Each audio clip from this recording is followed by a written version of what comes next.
L'impact de la pornographie est extrêmement important. Déjà chez les tout petits, il entraîne un état de stress post-traumatique presque, puisque ce sont des images qui ne font aucun sens pour les enfants. Or, elles leur sont très facilement accessibles.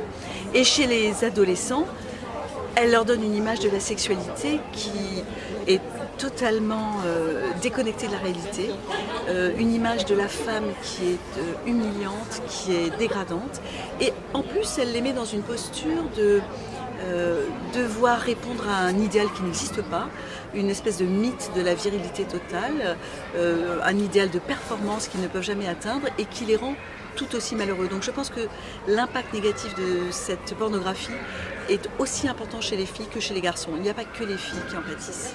Vous préférez parler de santé affective et sexuelle. Pourquoi affective ? Il me semble que la dimension affective de la sexualité est la plus délicate, la plus importante, celle qu'on ne peut pas trouver sur les sites, dont on ne peut pas parler avec ses parents.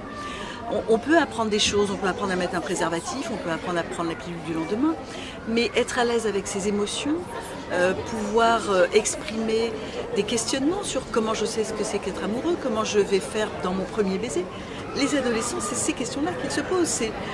On n'a pas besoin de leur dire qu'il y a la sodomie, l'éjaculation faciale, de différentes positions et postures. Ce n'est pas ça qu'ils ont en tête. Et on leur apporte ça alors qu'ils n'ont rien demandé. Je trouve que c'est une très grande agressivité. On n'a pas à anticiper leurs demandes et leurs attentes. Comment réagissent les parents par rapport à ce que vous faites ? Lorsque les parents sont informés par le directeur de l'établissement, parce que c'est une obligation de notre intervention, il y a deux sortes de réactions. Il y a ceux qui interdisent à leurs enfants d'y aller.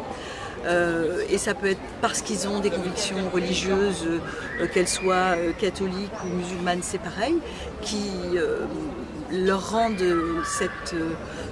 cet aspect des choses tout à fait impensable. Et ça, je trouve que c'est vraiment dommage parce qu'ils privent leurs enfants d'un lieu de parole, d'un lieu d'information. C'est pour ça que je voudrais rencontrer les parents en début d'année pour les rassurer, pour leur expliquer de quoi on va parler, qu'on ne va pas transformer leur fille en prostituée, on ne va pas inciter leur fils à la masturbation compulsive. C'est essentiel parce que les parents ont peur. Ils sont déjà dans le déni de toutes ces questions-là, ils préfèrent que ça se fasse tout seul. Et en même temps, quand on leur propose quelque chose, la première réaction c'est « Ouh là là, ils vont pervertir mon enfant ».